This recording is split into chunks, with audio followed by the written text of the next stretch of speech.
বলেছেন, গভীর বিশ্বাসে সবই হতে পারে। বিশ্বাস করো, সাবধান, অহংকার, অধৈর্য ও বিরক্তি না আসে। যা চাও তাই হবে। তাই আজকে তার দয়ার কথা, অনুভূতির কথা, প্রাপ্তির ঘটনা আমরা শুনব। আজ দয়ার কথা পরিবেশন করার জন্য আহ্বান জানাচ্ছি শ্রদ্ধেয় বাদল বর্মন দাদাকে, গড়িয়া সৎসঙ্গ বিহার থেকে। দাদার সময় 6টা পর্যন্ত। জয় গুরু দাদা। জয় গুরু সবাইকে।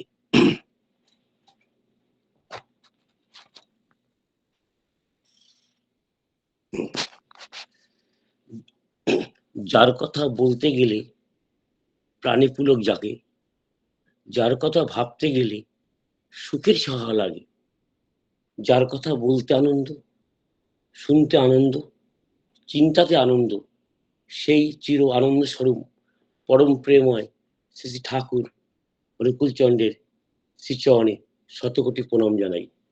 প্রণাম জানাই বড়মার শ্রীচরণে, প্রণাম জানাই শ্রী বরদার চরণে, প্রণাম জানাই আচার্যদেব শ্রী দাদার চরণে।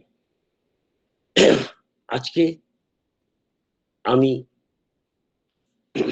মানিকদার আমন্ত্রণে এই শিউরি সৎসঙ্গে অংশগ্রহণ করতে পেরেছি অনলাইনে। তাই শিউরির সৎসঙ্গ মন্দিরের অতদ অঞ্চলের সকল গুরু ভাইকে আমার জয় গুরু, ভালোবাসা, প্রণাম নেবেন। আপনারা সবাই ভালো থাকবেন। মানিকদা আমাকে বলেছিলেন যে আপনি আপনার জীবনের ঘটনা বলবেন এবং ডিপি ওয়ার্কের কথা বলবেন। আমার একটা ঘটনা হচ্ছে, আমি কিভাবে ঠাকুরের দীক্ষা নিলাম তারই কথা আপনাদের সামনে বলবো। আমার যখন বয়স 13 কি 14 বছর বয়স, তখন আমি স্কুলে পড়ি। আমার পাশেই আমার কাকু থাকেন, অমূল্যচন্দ্র বর্মন, তার বাড়িতে ঋত্বিক দেবতা আসতেন। তখন আমি সদ্য স্কুল থেকে এসে খেয়ে দিয়ে আমি বিকালে একটু গুলি খেলতাম, গুলি খেলবো বলে গুলি পছন্দ করছি। তখন সেই সময় আমার কাকু এসে বলল, আমার ডাক নাম হচ্ছে দীপক, দীপক ঠাকুরের দীক্ষা নিতে হবে। আমি বললাম, এই বয়সে কেউ ঠাকুরের দীক্ষা নেয়? হ্যাঁ, নিতে হয়। আমি আর কোনো জয় করলাম না, কাকুর সাথে চলে গেলাম। যেতে কাকুকে বললাম, কাকু আমি তো দীক্ষা নেবো, আমি তো কিছু জানি না। বলে, তোর কিছু জানতে হবে না, আমি যে কথাগুলো বলবো তুই শুনবি।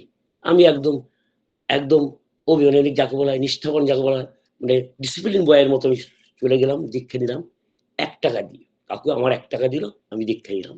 তা আমি বললাম, কাকু আমি ডিস্ট্রিবিউট করবো কি দিয়ে? কেন, বাড়িতে ঘরে চাল নেই? বলে, হ্যাঁ, ওই চালের দিয়ে চাল দিয়ে ডিস্ট্রিবিউট করবি।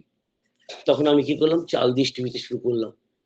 এইবার করতে করতে 1 মাস হলো, সেই চালগুলো ঘরে গিয়ে পয়সা নিয়ে আমি পোস্ট অফিসে পাঠাতে যেতাম।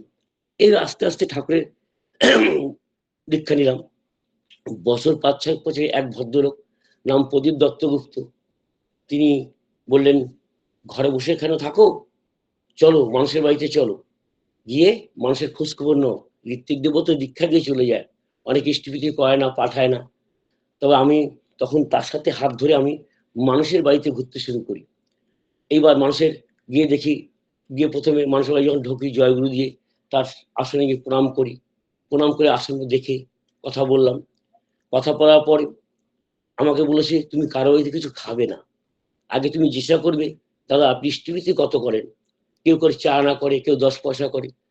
যখন কোন মানুষ হয়তো প্রথমে চা দিল, গ্রহণ করলাম, অন্য মিষ্টি ফিষ্টি আমরা খেতাম না। আমি বললাম, দাদা ঠাকুরকে আপনি দেন চা না দেন, হ্যাঁ, আটা না দেন, 10 পয়সা দেন, আমরা কি ঠাকুরের চেয়ে বড়? হ্যাঁ, আপনি ঠাকুর ইষ্টভূতি বাড়ান, ইষ্টভূতি বাড়ান, তাই দেখবেন আপনার ভালো হবে। আমরা তাদের এই কথাগুলো বোঝাতাম। কিন্তু আমরা কিছু খেতাম, ওই চাটাই খেতাম, কারণ সম্মান রক্ষে চাটাই খেতাম। তারপরে এইভাবে মানুষ বাড়ি যেতে যেতে মানুষের যে ইষ্টভূতি বন্ধ ছিল, জয় বন্ধু, আমরা সেই আস্তে আস্তে মানুষের ইষ্টভূতি বাড়ানো শুরু করলাম। তাদের প্রতি আমাদের যে টান ভালোবাসা আমরা সৃষ্টি করলাম, ঠাকুরের কথা বললাম। এইভাবে আস্তে আস্তে আমি তার সান্নিধ্যে অনেক কিছু শিখতে পারলাম। তাই এভাবেই আমার ঠাকুরের প্রতি একটা টান বইয়ে আস্থা করে। তখনকার দিনে শ্রী বর্ধা ওয়াটার প্রজেক্টের কাজ করতাম, অর্ঘ্য তুলতাম, অর্ঘ্য এনে তাকে দিতাম। এভাবে আমরা ঠাকুরের প্রতি আমাদের ভালোবাসা জন্মে গেছিল। তাই ছোট্ট কথা বলতে যাই যে ডিপি ওয়ার্ক, আমার একটা নিজস্ব দোকান আছে বাজারে, সেই ডিপি ওয়ার্ক সেখানে কোন মানুষ ঠাকুরের ইষ্টপুজো করছে না, পাঠাচ্ছে না, এক তাপস বলে এক ভদ্রলোক, তার সাথে আমার পরিচয় আছে, তাকে বললাম ওনাকে তুমি ইষ্টপুজো দিয়ে দেবে, উনি আসে গুলো ওনাকে দিয়ে দেয়, চালু করে দেয়। এইভাবে আমরা একটা ডিপি ওয়ার্কের মধ্যে লেগে আছি, মানে মিসিং নেই, দোকানে বসেও করি। এটা হচ্ছে আমার ইয়ে, আমি সবসময় ফিল্ডে যেতে পারি না, তাই এইভাবে মানুষের প্রতি খোঁজ খবর নিই। প্রত্যেক বছর দেখলে জয়গুরু দিই, কেমন আছেন দাদা, কোথায় সৎসঙ্গ আছে, এইভাবে মানুষের যোগাযোগ রাখি। আর ছোট্ট একটা ঘটনা বলি যে বাবাইদা ঝাড়খণ্ডে গেছিলেন, তা না সরি উড়িষ্যাতে গেছিলেন, এক মোটা মতো ভদ্রলোক এসে, মানে ভদ্রমহিলা, খুব ভারী, চেয়ারে হাঁটতে হাঁটতে বাবাইদার কাছে এসে বলছেন, বাবাইদা আমি দাদা আমি হাঁটতে পারি না, চলতে পারি না। তখন বলছেন যে আপনি সকালবেলা ভোরে প্রত্যেক বাড়ির মানুষকে জয়গুরু দেখবেন আর হেঁটে বেরোবেন, আর আমার এই ফোন নম্বর আছে, ফোন নম্বর আপনি কথা বলবেন। মাস খানিক করার পরে ওই যে ভদ্রমহিলা যে হাঁটতে পারতো চলতে পারতো না, আস্তে আস্তে সেই ভদ্রমহিলা সুস্থ হয়ে গেলেন। তাহলে আমরা মানুষের প্রতি যদি যোগাযোগ রাখি, তার সাথে ভালো ব্যবহারটুকু করি, দেখবে আমরা অনেক কিছুই এই ইষ্টকার্যের মধ্যে দিয়ে আমরা নিরোগ হয়ে যেতে পারি। তাই ছোট্টবেলা আমি একটা বাণী বলতাম যে বাধার কথা শুনিস নে তুই, ইষ্টপ্রাণে চল, সতে কথা মোচন হবে, বাড়ি বুকে বল। অর্থাৎ আমরা ইষ্ট কাজ করতে গেলে, যখন আমি স্কুল লাইফ ছিল, কলেজ লাইফ ছিল, যখন ঠাকুরের কাজ করতাম, তখন অনেক সময় বাবা মা অনেক সময় বলতো কি করিস, ঠাকুর ঠাকুর করিস, হ্যাঁ, তখন আমি কার কথা শুনতাম না, আমি আপন মনে কাজ শুনতাম না, আপন ঠাকুরের কাজ করে যেতাম। তার যে ফলস্বরূপ, তার যে ফলস্বরূপ সেটা এখন উপলব্ধি করতে পারি। কি করে উপলব্ধি করি? আমি যখন ব্যবসা করতাম, মানে তখন সংসার কোন টান টেনে চলতাম, মানে কোনো কষ্টে চলতাম, এই ঠাকুরের কাজে কিন্তু ছাড়তাম না। আর ঠাকুরের কথা আমার কিন্তু কন্টিনিউ বলতাম। কেন বলতাম? যে আমি যে মজা পেয়েছি, আমি যে ভালোবাসা পেয়েছি, আমার সাথে সাথে আরো অনেক মানুষ ভালোবাসা পাক, ঠাকুরের দয়া, ঠাকুরের কথাগুলো তাদের জীবন চলনায় উপলব্ধি করুক, এবং জীবন চলনায় পুট আপ করে তারও আমার মতো ভালো থাকুক। পৃথিবীর যে অনবির আনন্দ যে কোথায় আছে মজুদ, হয়তো অনেকে জানে না, ভাবে কি এইটাই তার আনন্দ, এইটাই আনন্দ। তার বাইরে যে অনবির আনন্দ, যে আমি প্রতিটি মুহূর্তে উপভোগ করতে পারি, সে দয়ার কথা আমি আমার সঙ্গে বুক চিতিয়ে বলতে পারি, বুক টোকা দিয়ে বলতে পারি, তিনি যে কত দয়াময়, তার কথা যদি আমরা চলি। তাই ঠাকুর বলছেন ঈশ্বর ইচ্ছে সবই হয়, ঠিকই যেমন এই কথাটি করেন না কেউ, ঠিকই সেটা বিধির সাথে মেলে না যায়। অর্থাৎ তার বিধানের সাথে যদি আমরা মেনে চলি, তার দয়াকে আমরা উপলব্ধি করতে পারি।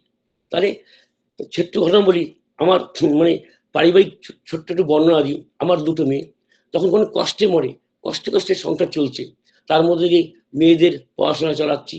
তখন আমার বড় মেয়ে প্রথমে ফার্স্ট ডিভিশন পাস করলো, সে সায়েন্স পড়বে, তাকে ভর্তি করলাম।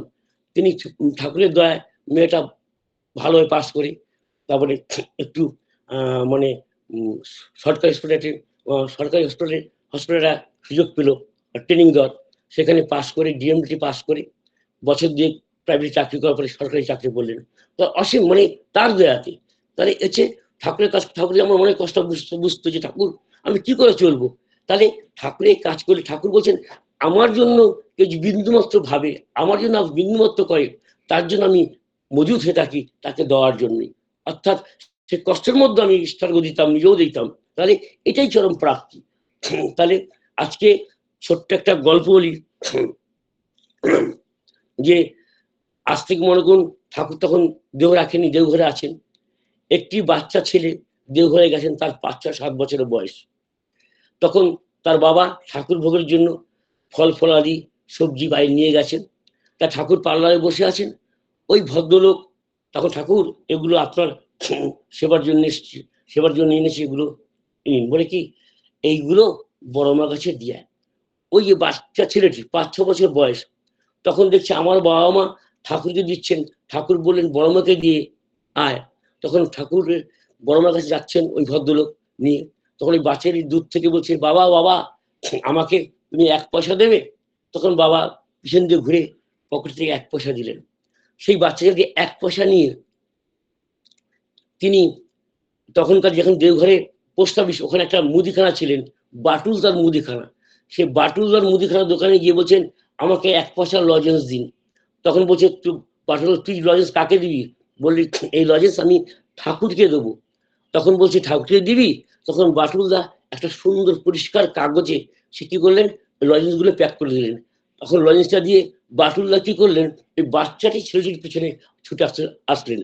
ওই বাচ্চাটি কি ঠাকুরকে দেয়, দেখলেন যে ঠাকুর আমি আপনার জন্য লজেন্স এনেছি। তখন ঠাকুর লজেন্সটা নিলেন। তখন ঠাকুর বললেন, তুই কি লজেন্সটা ভালোবাসিস? বলে আজ্ঞে হ্যাঁ ঠাকুর। তাহলে আমিও তো ভালোবাসি। তখন ঠাকুরের প্যাকিংটা খুলে বলে, এই নে লজেন্সটা। বলে এইটা তোর বাবার জন্য। আর একটা লজেন্স দিলেন, বলে এটা তোর মার জন্য। এইটা দিলেন, বলে এটা তোর জন্য, তুই খা। আর বাকিগুলো আমি রেখে যাই, পরে খাবো। তখন বাসনটা সব দেখলেন। তাহলে ঠাকুর কিভাবে মানে বাবা মার প্রতি শ্রদ্ধার চাষ, ভালোবাসার চাষ তিনি জীবনে শিখিয়ে দিলেন। আর এই যে চাষটা, এটা আমার জীবনেও প্রতিফলিত হয়েছে। আমি বাবা মার প্রতি যখন এখন প্রতিটি ঘরে ঘরে একটা অব্যক্ত যন্ত্রণা, উচ্চ শিক্ষিত হলো বা হলো, বাবা আমাকে দেখে না, কষ্ট দেয়, ব্যথা দেয়, আমারও মতো পণ কারে, কিন্তু আমরা অল্প বয়স উপার্জনের মধ্য দিয়েও আমার বাবা মাকে যত্ন করেছি, ভালোবেসেছি। এটাই ঠাকুর কাছে শিখেছি। এটাই জীবনের পরম প্রাপ্তি। এর চেয়ে বড় প্রাপ্তি আর কিছু নেই। তাহলে ঠাকুর কি শেখালেন, যে বলছে আধু কথার সময় হতে করে করে যার সাথে সেই ছেবে মক্ষম ছেলে হিসাবে নয় প্রস্তাবে। তিনি আমি তার কাছে এসে দিয়ে এইভাবে আমি নিজেকে সমৃদ্ধ করেছি, সমৃদ্ধ হয়েছি। তাই ঠাকুরের কাছে না আসলে জীবনে কোনো কিছু হয় না। এখন বাবা মারা ছোট ছেলে মেয়েদের যদি ঠাকুরের দীক্ষার কথা বলা হয়, তারা তখন অন্তরা হয়ে যায়, বলছে এই বয়সে কি করে ঠাকুরের দীক্ষা নেবে। ঠাকুর এই যুগে এসে বললেন যে বুড়ো বয়সে ধর্ম করতে গেলে তার চরিত্রগত হয় কম, অভ্যস্ত হয়েছে প্রেকে প্রবণ হয়েছে বৃত্তি চলনে, আর ছোটবেলা করলে সার্থক হয় বেশি। অর্থাৎ ছোট অবস্থায় করতে, আমরা যদি এখন প্রতিটি ঘরে ঘরে গিয়ে যদি আমরা এই বর্তমান প্রজন্মকে যদি একটু ঠাকুরের দীক্ষা দেওয়াতে পারি, আস্তে আস্তে সেই মানুষ, সেই বাচ্চাগুলো সে একটা আদর্শ মানুষ হয়ে উঠবে, ভালো মানুষ হয়ে উঠবে, বা আমার তাদের পক্ষে কাজে লাগবে। আমরা অনেক সময় বাবা মা অন্তরা হয়ে থাকি যে ঠাকুরের দীক্ষা এখন কেন নেবে। তখন আমরা যখন বড় হয়ে যায়, তখন আর কথা শোনাতে পাই না, তখন আমরা অনেক কষ্ট পাই যে এই ঠাকুর আমার ছেলে আমার কথা শোনে না। তখন বলি ঠাকুরের দোষ দিই, ঠাকুর আমার কি হলো। তখন ঠাকুরকে আমরা গাল মন্দ করি। ঠাকুর বলছে নিজের ত্রুটি ধার ধারে না, অপরের ঘাড়ে দোষ চাপায়, অহংমত্ত এমন বেকুব ক্রমে ক্রমেই নষ্ট পায়। অর্থাৎ নিজের ত্রুটি বিচ্যুতি গুলোকে আমাদের বের করতে হবে, তার মধ্য দিয়ে আমরা পরবর্তী প্রজন্মকে সুন্দর ভাবে শিক্ষা দিয়ে একটা ভবিষ্যৎ সৃষ্টি করতে পারি, সমাজ রাষ্ট্র সবাই যেন ভালো থাকতে পারি। তার জন্য কি হবে, আমাদের তার আচরণের মধ্য দিয়ে আমাদের সেকে বিকশিত করতে হবে। তার কথাগুলো আমার জীবন চলার মধ্য দিয়ে পুট আপ করতে হবে, আমার আচরণ ব্যবহার আমার মধ্যে থাকতে হবে। ঠাকুর এক জায়গায় বলছেন দেখো মনি, তুমি কেমন, তুমি নিজেকে আগে ভাবো। তোমার আচরণ, তোমার কথা, তোমার ব্যবহার যদি সুন্দর হয়, ভালো হয়, দেখবে ঠাকুরটা সে হয়তো দেখেনি, তোমাকে সে দেখছে। এভাবেই একটা যাজন করা যায়। কি করতে হবে, আমাদের আচরণটা, আমাদের ব্যবহারটা, আমাদের কথা মানুষকে মুগ্ধ করতে পারি, এখানেই ভাববো আমাদের বিরাট সম্পদ। তাহলে এটা আমাদের প্রকৃত যাজন। ঠাকুর তাই বলছেন যে চাউনি তোমার মিষ্টি করো কথা, চরণ তোমার মিষ্টি করে গুচা সবার ব্যথা, কথা যদি মিষ্টি ফোটে সোহাগ ব্যবহারে, দরদিতেই অনেক পাবি অন্তর আর বাহিরে। অর্থাৎ আমাদের যদি ব্যবহার আচরণ না ঠিক থাকে, আমরা যতই নাম ধ্যান করি, তাহলে আমাদের আগে প্রথম যে ইনিশিয়াল যে স্টেজটা, প্রাথমিক যে স্টেজটা, তাকে আগে নিজেকে শুধরাতে হবে। আমরা অনেক সময় গুরু ভাই এমন সব আচরণ করে, তখন আমি নিজে ব্যথা পাই। কেন, যে ঠাকুর যে বলেন, এরা বলে নাম করে সকালে শতনজ্ঞ পাঠ করে আমি অক্রোধী, আমি অমানি, কিন্তু এরা কাজে কিন্তু পুট আপ করে না। মুখে জানে ব্যবহার নাই, সেই শিক্ষার মুখে চাই। অর্থাৎ মুখে জানতে হবে, নিজে করতে হবে, অন্যকে আচরণের মধ্যে শিখিয়ে দিতে হবে। এটাই জীবনের প্রাপ্তি, এটাই ঠাকুর ধরে আমাদের জীবনের লাভ। প্রতিটি মানুষ যদি একটু করে যে বুঝতে পারি, দেখবেন আমরা যদি সেই চলনা চলাতে পারি, সেই ভাবনা ভাবতে পারি, আমাদের দেখে অনেক অনেক মানুষ, হাজার হাজার মানুষ যে পুরুষ, এই মানুষটা এত ভালো কি করে আছে, এই ভালো রাখার একটাই পথ, ঠাকুরের কথাগুলো আমার সংসারের মধ্যে, ছেলে মেয়ের মধ্যে আমাদের এগুলো বর্তাতে হবে। তাই আর বেশি কিছু আমি আর বলবো না, একমাত্রই পথ। আপনারা সবাই ভালো থাকুন। দাদা আপনাদের 6টা পর্যন্ত ছটা বন্ধ করতে হবে। সময় রয়েছে, আপনি কিছু বলুন। হ্যাঁ, আচ্ছা, তবে 6টা পর্যন্ত দাদা। আচ্ছা, আর তারা একটা গল্প বলি। হ্যাঁ, আর বলুন। যে দেখুন, এখনকার বর্তমান প্রজন্ম, বর্তমান মায়েরা চায় ডাক্তার চায়, ইঞ্জিনিয়ার চায়।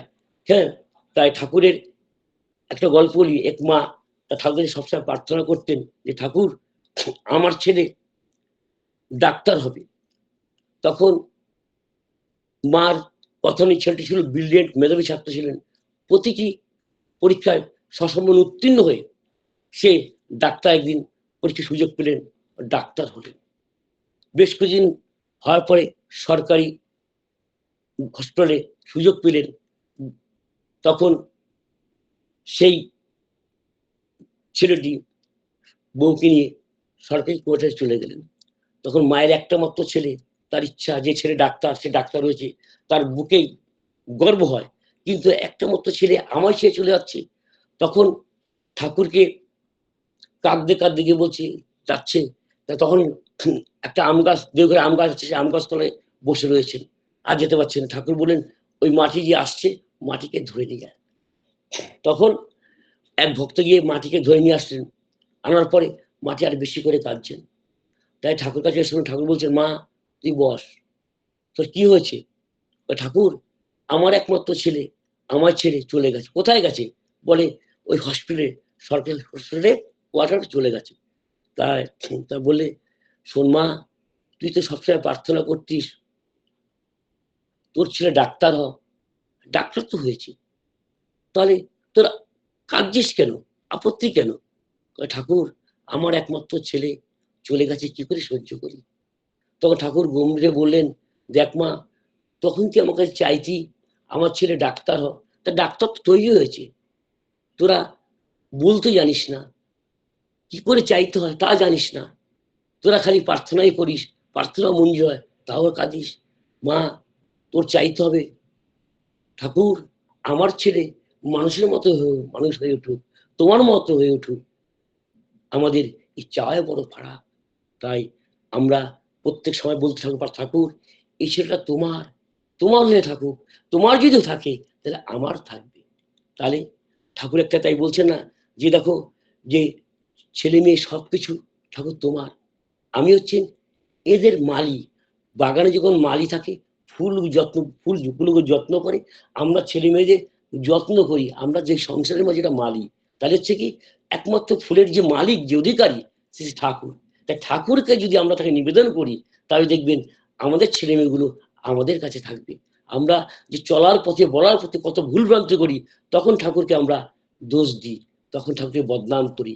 তাই ঠাকুর বলছেন, তোমরা চাও আমি যে কথাগুলো বলি সে বলো, দেখবে তোমার কিছু বহাল তবিয়তে রাখবে।